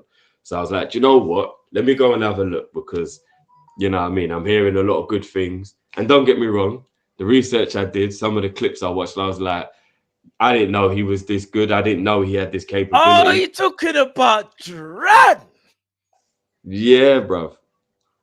But one thing I will say, I still stick by what I said before, even though my impression of Duran has gone up tenfold from realizing more of a talent. I still think Joao Pedro is better, and I still think Joao Pedro suits Liverpool more. So if I was going to pick one of the young stars in the league to come in as Liverpool forward, it would still be Joao Pedro. Duran, it definitely showed me he's way better than I thought. No, all right, here's the thing. For me, he's still not better than Joao Pedro. I think Joao Pedro, but if you go and do a little bit more... No. Trust me, I know about Joao Pedro. Trust me. What I'm saying is, though, Joao Pedro is more of a technician, yeah? He's more Firmino-like, bro. But he's a finisher as well, no, but bro. let me finish. He's more false 9. That's the only reason I said this, you know. I said Joao Pedro is a false 9 by trade. He's not really an out-and-out 9, Drift. Hence why he plays 10. But can't we? But the way we play, wouldn't the false 9 work? If we had Diaz, Soboslai, Salah, get away from the false. You know what it is, bro. You know when we got Nunez, yeah. it was a thing where it's like, we're done with the full snap. Come on, bro, because you'll be lying to yourself if you did. When we signed Nunez, you were like, bro, as much as I love Firmino and he was amazing, now it's time to move on from this false nine stuff. Like it's time, bro. No, I agree with you, but if you're looking at the options that you have out there, and he's the best player out of all of them, even if you got to go back to a false nine, Duran, you didn't really want to. Duran, I'm telling you. I think that Joao Pedro, because bro, when I watch Joao Pedro play, he's cold. I'm watching a player. Bro, I'm watching a player, and I'm like, I want Liverpool to get him before a City or an Arsenal or someone does, and then I got to watch this guy bat it up for the enemy. Bro, Joao Pedro is a baller. So is Duran. Did you see Duran's goal the other day when he packed it from like 25? But that's the thing. I think Duran's finishing is exceptional. But I like Pedro's. I like Pedro's overall play. Yeah, but here's the thing. John Duran has good link-up play. Joao Pedro has immense link-up play. There's a difference because he's immense. And that's what I would rather have. But bro, do you know what it is? If we signed him, I'll be gassed. But I would also be thinking he's a false nine. I know he's playing 10 right now. So some people might even say, why not play 10 instead of Soboslai? Which is a shout. I can't lie. It's a shout. It's a shout. I'm just saying. Bro. But I know. Here's the thing as well. I don't know if he works hard. Would he suit 10 for us? There's a difference. Yes. I don't. Yeah, he's a very hard worker, bro. You wouldn't have to worry about work rate or anything like that. I rate Joao Pedro, bro, but listen. If we could get one out of the two, John Duran, bro. I'm still sticking with, but I hear you. I'm not saying you're wrong, by the way. I think he's cold. Gone up in my estimations massively, but I would still get Pedro. I hear that. No, but Duran's cold though, fam. Trust me, Duran cold. I think he's even got. I think Duran's got 10 goals. I think as well. No, 10 goals. I'm talking about four goals. Sorry, chat. I think Duran's got 4 goals already, and that's the thing. I don't think he started one game. Who? Duran. I think he's got more goals than Watkins, and he hasn't even scored. I mean, he hasn't started. Could he be a super sub then? That's the risk. No, don't do, bruv. We'll see. I'm just saying, bro. To be fair, we'll see. We will see. I think it's time that Duran needs to start. He needs to start for clubs, though. I'll be real with you. He does need to start. Maybe we get both. Do you know what I mean? You never know. Liverpool they'd sign both. Yeah, if we was ambitious. But are we? That's the problem. We had these 2 supers.